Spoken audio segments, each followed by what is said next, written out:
Tash të dashur, kam në lidhje të drejt për drejt sot përmes platformave tona online zonjën Sebajete Zenku, e cila është kryetare e shoqatës Etika nga Gostivari. Do bisedojmë në lidhje me ekspozitën Zëri i Shpresës dhe në përgjithësi për aktivitetin e kësaj shoqate, e cila është zëri i shumë, mund të themi, grave apo viktimave të dhunimit. Përshëndetje zonja Sebajete, shumë kënaqësi që të kam sot në emision. Përshëndetje nderuar. Është kënaqësi të të sot. Dua fillimisht nëse mund të flasim pak, ta shpjegojmë apo ta kenë ndoshta ta krijojmë një ide se çfarë faktikisht është shoqata, domethënë Etika në Gostivar dhe çfarë pune bën.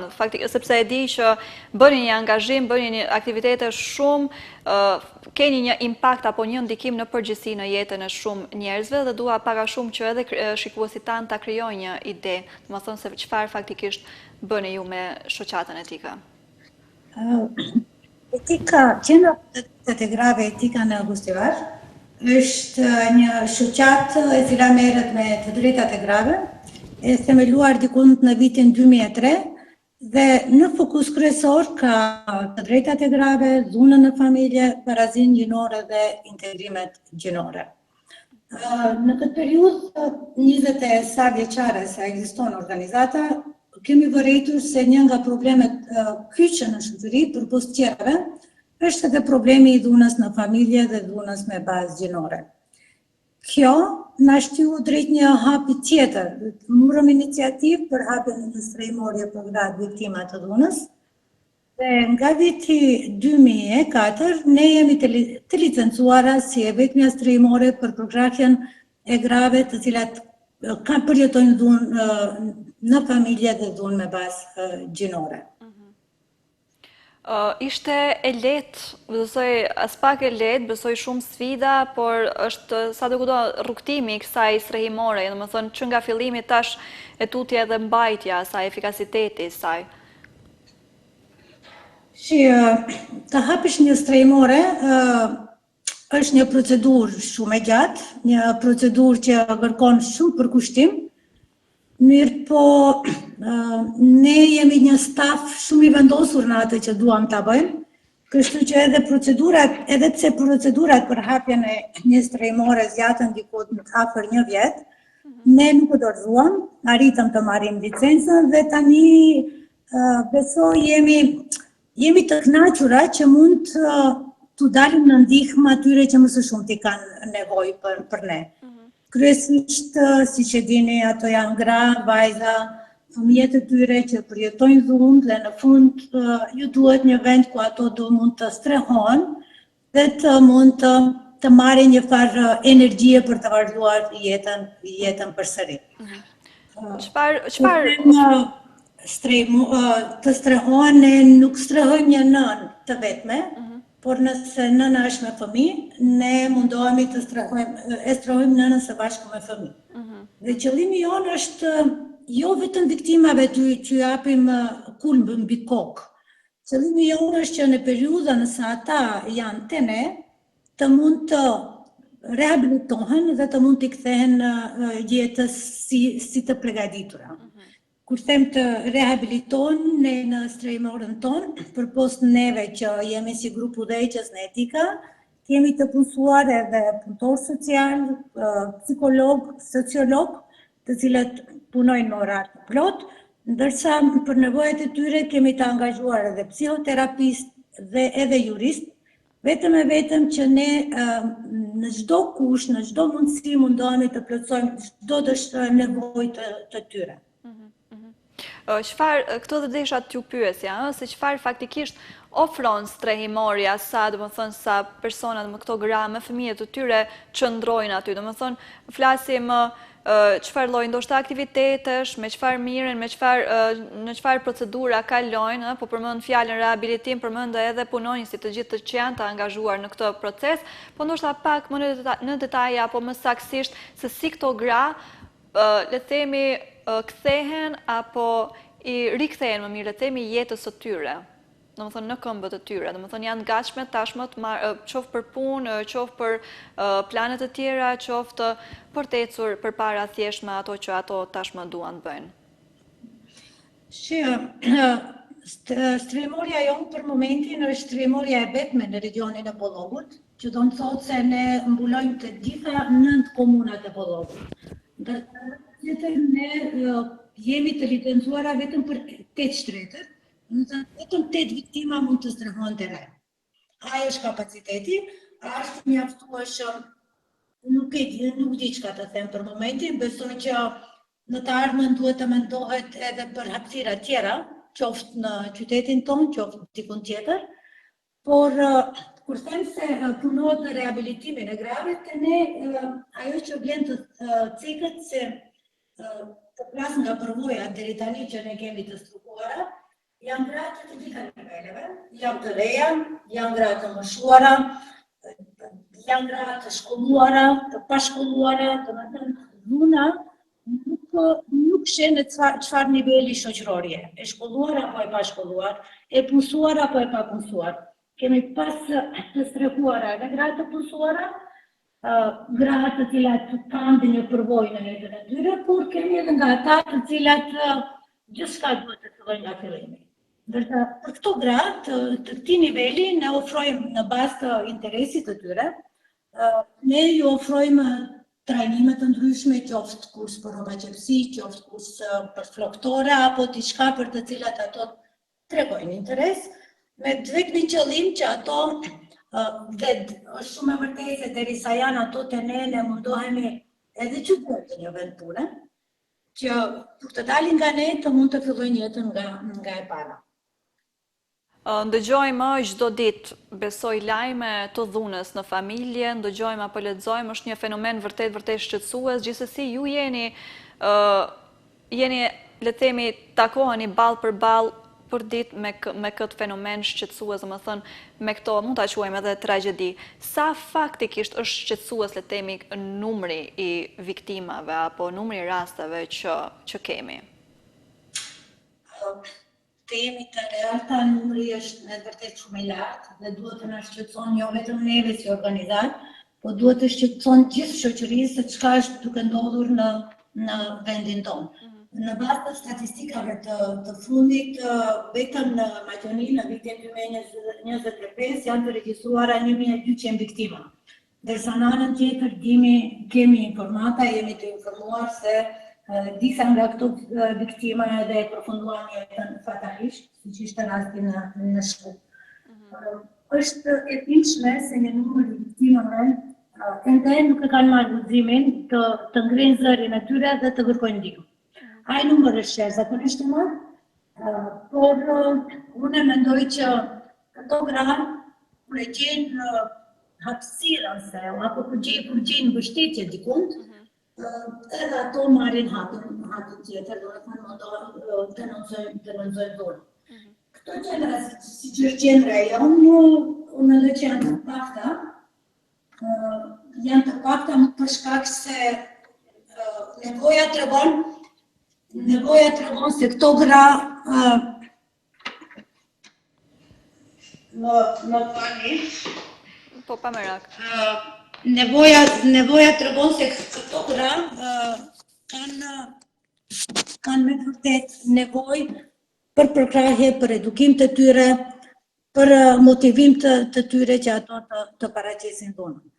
Nëse nisëm nga statistikat tona, nga viti 2024 deri tani, kur mund të them se vetëm në strehimorën tonë janë strehuar dikund 25 gra, por të cilat me veti kanë pas dikund 50 fëmijë. Është një shifër me vërtet e madhe dhe është një shifër shqetësuese që duhet të ngrejë alarmin të gjithë në shoqëri se duhet bërë diçka më shumë sa përket këtyre grave. Besoni një numër i viktimave që janë strehuar kanë treguar se kanë heshtur duke mos ditur se ka një vend ku mund të drejtohen. Duke mos e ditur se edhe në këtë shtet është dikush që është i gatshëm të ju ndihmon atyre. Definitivisht shifra alarmante për, le të themi, një vend kaq të vogël sa jemi ne dhe me një popullsi kaq të vogël sa jemi ne, të kemi të tillë numra vërtet shumë shqetësuese. Uroj që vërtet të mirët diçka në këtë drejtim apo të bëhet një punë e vërtet dhe jo vetëm siç jemi mësuar zakonisht janë premtime boshe ose thjesht fjalë boshe ose reagime që zgjasin shkurt pa kohë dhe pastaj rikthehet gjendja e njëjtë. Dua të flasim pak mbi sigurinë, sa është vështirë të mbahet siguria në strehimore ose ndoshta edhe këto gra të ndihen të sigurta, sepse fundja fundit atë gjë dhe e kërkojnë në një vend, një hapësirë që të ndihen të sigurta dhe rehat të ndihen në paqe. Nëse nisëm nga rasti jonë, nga përvoja jonë, ne tani në maj do të bëjmë 2 vjet që ekzistojmë dhe për fat të mirë vendi jonë është shumë i sigurt. Kur them shumë i sigurt, ende askush nuk e di se ku është viktima, ku është strehimorja, edhe atë që është bërë edhe me marrëveshje me qendrat për punë sociale të Kostivarit dhe të Tetovës, si qendra më të mëdha, po edhe me policinë. Mundohemi me çdo kush që vendin ta mbajmë të sigurt edhe të mshekt, që do të thotë se deri tani në këtë përvojë prej 2 vjet, nuk të them asnjë nuk të më pas asnjë lloj shqetësimi, por as viktimat nuk kanë qenë të shqetësuara, mu për atë që gjithmonë qendrat për punë sociale që i sjellin ato te ne ju japin asnjëherë nuk tregojnë se ku viktima është e strehuar. Dhe kjo është një metodë që edhe viktimën e ka bërë të ndihet e sigurt kur është ne, por edhe neve si staf pasin që jemi një ekip që punojmë me ta, nuk është vetëm një person siç të ceka më herët. Nuk kemi pas nevojë deri tani të kërkojmë ndihmën e policisë, ato janë të informuar. Kur them janë të informuar, ne kemi edhe memorandum bashkëpunimi, edhe me sektorin e punëve të mbrojtshme, me Ministrinë me të drejtë, por edhe me të gjitha qendrat për punë sociale. Kështu që një bashkëpunim i ndërsjellë në mes neve ka sjell që ne të gjithë të ndjehemi të sigurt në atë që e bëjmë, edhe viktimat. Nuk mund të cek ndonjë rast, ndonjë lloj shqetësimi që është paraqit, apo ndonjë rast që është jetuar nga familjarët apo nga dhunuesi se ku është strehuar viktima. Domethënë, nëse dikush është në nevojë të vijë apo t'i drejtohet strehimores, ku të duhej faktikisht të drejtohej së pari, tek qendrat për punë sociale apo fillon gjithçka nga policia? Viktima mund të drejtohet edhe te ne, por ne marrë me të drejtë procedura kryesisht viktima të rastin e dhunës në fillim e paraqesin në polici. Pastaj policia informon qendrat për punë sociale, varësisht ku qendrën në cilin qytet është viktima, dhe qendrat për punë sociale në bashkëpunim me policinë vendosin se ajo viktima ka nevojë për të strehuar apo jo. Në rast kur vendoset që viktima duhet të strehohet, atëherë na kontaktojnë neve dhe ne dalim dhe shkojmë dhe e marrim viktimën prej aty ku është. Që do të thotë se edhe qendrat për punë sociale deri tani nuk e dinë vendin se ku është viktima e strehuar. Një nga që ceka viktima mund të drejtohet edhe direkt te ne, por puna është që përsëri nëse është direkt paraqitet direkt në linjën tonë, përsëri duhet viktimën ta drejtojmë në polici dhe në qendrën për punë sociale. Kjo bëhet me vetmin qëllim që viktima të jetë e mbrojtur edhe nga institucionet përkatëse, nga policia dhe nga qendrat për punë sociale. Është një zinxhir që funksionon, domethënë me njëri tjetrin, që gjithçka të funksionojë deri në detajin, le të themi, më të vogël, domethënë më të fundit, që gjithçka të jetë në përputhje me ligjin dhe rehatin, po ashtu dhe sigurinë e viktimave. Një, le të themi, le ta quajmë aktivitet apo jo diçka që keni marrë një hap për të ekspozuar apo për të kërkuar ndoshta vëmendje se sa rëndësishme është të flitet mbi këtë gjë dhe po ashtu të tregoni historitë të këtyre viktimave, është edhe ekspozita Zëri i Shpresës apo jo, nëse nuk gaboj na mbajt në Tetovë dhe nesër do kemi edhe në Gostivar. Është ekspozita e cila tregon tregimet e viktimave të dhunës në familje. Mund na tregoni pak më tepër mbi këtë ekspozitë që për këdo besoj që është interesuar mund ta ndjek nesër në Gostivar. Ne Në kohë të fundit, por edhe që me hapjen e strehimores kemi marrë hapa konkret për si të thënë, për dukshmërinë e ekzistimit të një qendre të tillë, janë mbajtur takime me të gjitha kryetarët e komunave të regionit të Pollogut, janë mbajtur punëtori të caktuara me qëllim të sensibilizimit të shoqërisë për këtë problem në tukje. Ndërsa tani shkua me një hap tjetër, marrëm hapin konkret ku përgatitëm një ekspozit me fotografi dhe të histori reale të grave të cilat kam përjetuar donë. Ekspozita përmban 16 fotografi, 16 histori të grave të dhunuara, kur them vetëm 16, për shkak se në fillim, kur ne marrëm iniciativën që të bëjmë një diçka të tillë, në shtëpinë tonë kishin kaluar 16 viktima dhe diku mbi 35 fëmijë. Këto janë qëllimi i një ekspozite të tillë është që të gjithë të fillojmë t'i hapim syt dhe t'i hapim zemrat dhe të ndihmojmë të ato gra që kanë problem dhe të mundet ata të thyen heshtjen. Ekspozita përmban si shtash fotografi reale dhe thjesht ajo nuk është vetëm një art. Ajo është një dëshmi, është një kujtesë, është një zë për ato gra të cilat përjetojnë dhunë. Dhuna në familje dhe dhuna me bazë gjinore nuk është çështje private, ajo është çështje e cila duhet të na takon të gjithëve. Është një çështje ku shkelën të drejtat e njeriut pa marrë parasysh a është vajzë apo është një grua e moshuar.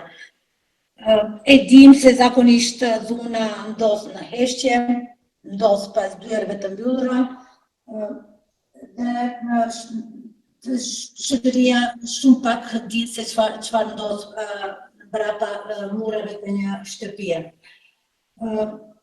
Këto fotografi nuk janë thjesht imazhe, ato janë rrëfime të guximit, janë histori të mbijetesës së viktimave, janë dëshmi se edhe në një rrethirë më të thellë ekziston një dritë që nuk duhet të shuhet.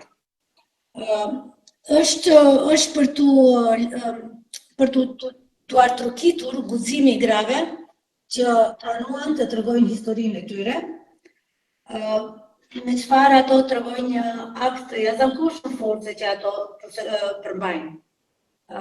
Për ne, kjo është një dëshmi se gratë kanë filluar të mos heshtin dhe mundohen që në forma të ndryshme, në mënyra të ndryshme të tregojnë dhe të dëshmojnë atë që ato përjetojnë. Ne të gjithë e dini se nëse heshtim, heshtja mund të jetë vetëm ushqim për dhunuesin. Jo vetëm viktimat, por të gjitha ne duhet të ngremë zërin për ato gra që janë në një situatë të tillë dhe përjetojnë dhunë, pa marrë parasysh çfarë lloji të dhunës është. Përmes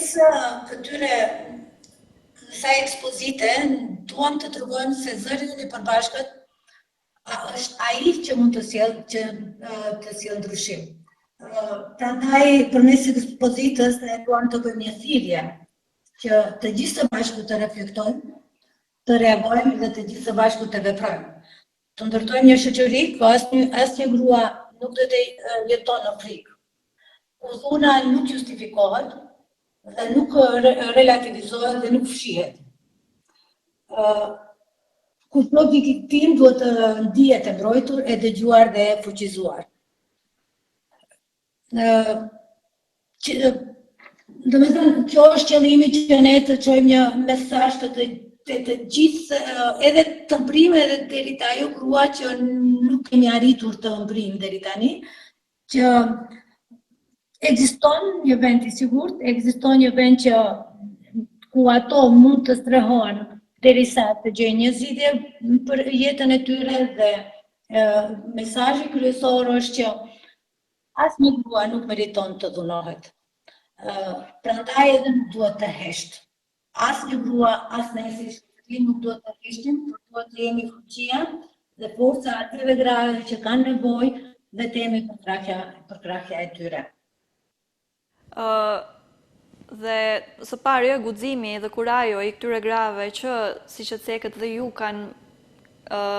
janë dakorduar apo kanë marrë pjesë me tregimet të tyre, domethënë kanë pasur kurajon të ndajnë këtë pjesë të jetës me gjithë kushdo që do jetë dhe ka qenë i pranishëm po ashtu në ekspozitë, është për tu duar trukitur. Dhe definitivisht dhuna ndaj grave apo dhuna e bazuar, domethënë tek dhuna në familje apo dhuna edhe ndasive gjinore definitivisht nuk duhet heshtur, është temë kolektive që na shqetëson të gjithëve dhe nuk duhet heshtur që të mos ndihemi të paktën bashkëfajtor apo edhe mund të quhemi bashkëfajtor nëse faktikisht nuk e adresojmë dhe nuk marrim diçka për ta hequr këtë fenomen nga shoqëria jonë. Do na mbahet në Gosivar, kërkoj ndjesë sepse më herët unë faktikisht ngatrova datën, e kemi me datë 30 prill, domethënë në ora 19 në Pallatin e Kulturës në Gosivar. Është i hapur për të gjithë që do duan të informohen më tepër, të ndjekin këtë tregim, këtë storje të këtyre grave? Ditën e ite me 30 prill, si që cekët edhe ju, do tjetë ekspozita në Gosivar me 16 storjet e grave të dhunuara, është ekspozita hapur, janë të mirëseardhur të gjithë ato që duan të përjetojnë apo të prekin më përsa afërmi një histori apo historitë e secilës grua në veçanti. Është ekspozita jo nuk është vetëm art, por kjo është më shumë se arti. Në këtë rast ne duam të thyem heshtjen. Prandaj të gjithë dashamirësit, të gjithë burra dhe gra, të gjithë të interesuarit janë të mirëseardhur në Pallatin e Kulturës në Gosivar në 30 prill, do të vim në orën 19, ku do të kemi edhe hapjen e ekspozitës. Një ekspozitë e tillë së pari u hap ishte në Tetov. Nesër do të jemi në komunën e Vrapçishit, ndërsa do ta rrumbullakësojmë në një farë mënyrë në komunën e Gosivarit. Shpresoj që aktivitetet të tilla, ekspozita jon, nëse është e nevojshme, ne jemi të gatshme ta çojmë edhe në qytete tjera, pasi nuk janë fotografi si shqeceka. Nuk janë fotografi, janë tregime reale, është një copë jete e dikujt, e një grua, apo fëmijëve të saj, e cila ka marrë forcën, ka marrë fuqinë, të del me zë të lartë dhe të flet për atë çfarë ndos asaj. Normal, ajo që vlen të cekët është se historitë e grave janë të përpunuara, nuk janë me emër dhe me mbiemër, për shkak se ne duam të mbrojmë identitetin e gruas, nuk duam që një grua të del në pah me zë, por janë tregime të përpunuara, por përmbajtja e historisë është reale, është shumë e vërtetë. Kur gjë nuk ka të ndryshuar në atë që ka përjetuar një grua me fëmijët e tyre. Kështu që shpresoj që kjo ekspozitë përposhtë në Gosivar të arrijë edhe në vende tjera. Shpresojmë se do të ndikojmë edhe në institucionet lokale dhe në institucionet qendrore që të mund të ndërmirret një diçka më konkrete ndaj këtyre grave. Kur them diçka më konkrete, ajo që neve si qendër na prek dhe na shqetëson është se çfarë ndos me viktimat pas largimit nga shtëpia jonë. Do të thënë, viktimat në shtëpinë tonë mund të rrinë në një periudhë të caktuar kohore, mund të jenë me javë, mund të rrinë më së shumti deri në 1 vjet. Por puna është se çka me ato grave pas daljes nga strehimorja jonë. Një shqetësim të tillë e kemi ne si organizat, prandaj edhe kemi marrë një iniciativë që të ndikojmë edhe në institucionet qendrore, që së bashku të ndikojmë kurse në Ministrinë përkatëse, që të shihet se çka mund të bëhet në të ardhmen për këto gra. Që pas largimit nga shtëpia jonë, sigurimin në një stres sociale, mjete financiare apo diçka më konkrete.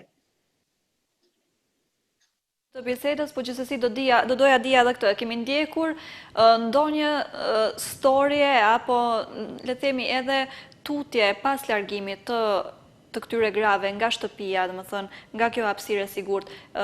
Kemi ndjekur ndonjë le të themi rrugtim të tyre apo e dim se çfarë ka ndodhur më pas, kujdesemi në këtë aspekt? vetë ju mendoj si shoqat? Kështu, nga numri i grave që kanë qenë të strehuara të ne me shumicën prej tyre, derisa ato janë të ne familiarizohemi atë shumë sa që edhe pas largimit nga streha jonë, ato përsëri na kontaktojnë. Por nëse bëjmë një analizë pak më të tërthukë të këtyre grave që kanë qenë të ne, është shumë e dhimbshme se një numër nga ta është detyruar t'i kthehet dhunuesit. Mu për arsye të ndryshme, domethënë në shumicën e rasteve nuk kanë gjetur përkrahjen të familjarët e vet, nuk kanë gjetur përkrahje më të gjerë të njerëzit e besueshëm dhe kanë qenë të detyruara të kthehen te dhunuesi. Por këto janë rastet më të dhimbshme, por kemi raste kur gratë kur janë larguar nga këtu, nga ne, veç kanë vendosur se duan të fillojnë jetën të pambarura, kanë marrë banesa me qira, kanë filluar punë dhe kanë filluar jetën si të pambarura. Por si theka, kemi edhe të tilla që në mungesë të besimit në vete, se do mund t'ia dalin, janë detyruar, janë kthyer te dhunuesi. Por nëse u tregoj një rast tjetër, shumë herë në disa raste na ka ndodhur që këto gra që kanë vendosur të kthehen te dhunuesi, janë detyruar përsëri të kthehen në strehen tonë. Kemi 2 raste të tilla që gratë janë larguar nga strehmoria jonë, janë kthyer te dhunuesi dhe përsëri kanë erdhur me kërkesë apo qendrat për punë sociale për shkak të sigurisë së tyre, përsëri i kanë kthyer në shtëpinë tonë. Unë uroj që gjitha këto mesazhe që po dërgoni edhe domethënë këto dëshira që keni nga Ministria dhe institucionet përkatëse faktikisht të adresohen dhe më në fund të ndërmiret diçka në lidhje me këtë drejtim. Ju falenderoj edhe juve për punën që po bëni për këto viktima, apo më mirë të quajmë për këto zonja, për këto gra që kanë nevojë për një shtysë për të ecur tutje dhe të largohen nga dhuna, dhe në përgjithësi uroj që ne si shoqëri të bëjmë më mirë në këtë aspekt. Falenderoj dhe uroj që po ashtu ekspozita të marrë vëmendje në Durrës dhe interesimin e Durrës dhe të na vijë edhe në qytete të tjera që sa më shumë të dalin në dritë këto storje, ky fenomen shqetësues dhe faktikisht të reflektojmë që të bëjmë më mirë dhe po ashtu falenderoj që gjete kohë dhe mundësi, e di që sidomos këto ditë të fundit keni pasur angazhime të panumërta, të falenderoj shumë që gjete kohë të jesh sadopak me ne sot për diskutuar mbi këtë temë kaq të rëndësishme dhe të uroj çdo të mirë dhe uroj që ritakohemi sërish. Faleminderit juve për interesimin e treguar. Besoj që edhe ju, edhe ne, edhe të gjithë së bashku, është koha e fundit që duhet të ngrejmë zërin, të mos e shohim si problemin e dhunës, qoftë në familje, qoftë në bazë gjinore, si problem individual të dikujt, por të ngrejmë zërin dhe të gjithë së bashku të ndihmojmë këtë gra. Nëse nuk din ku të drejtohen, të jemi ne dora e tyre, të jemi ne zëri i tyre, ku mund t'i drejtojmë këto gra të cilat me të vërtet në shumë raste ndodhen në një rrugë pa kthim apo pa dalje. Jemi ne si individ, jemi ne shoqëria jonë, edhe nëse nisemi nga ajo që ndryshimi fillon nga secili prej nesh, që do të thotë secili prej nesh ka obligim dhe duhet të ndërgjegjësohet që t'u dalim në ndihmë këtyre grave. Ju jeni të mirëseardhur ditën e ejte më 30 prill në Shtëpinë e Kulturës në Gosivar. Nëse doni më përsa afërmi të shihni dhe të prekni atë që ndodh me të vërtetë me gratë e dhunuara. Ju faleminderit një herë edhe për kohën dhe për ftesën po ashtu, e me kaq të dashur, unë po ju përshëndes edhe për sot, duke ju uruar një pasdite sa më të këndshme dhe po ashtu uroj që sadopak të reflektoni edhe mbi mesazhet që u dhanë gjatë kësaj bisede, ne takohemi sërish të mërkurën në njëjtën kohë. Mirëmbëjtje.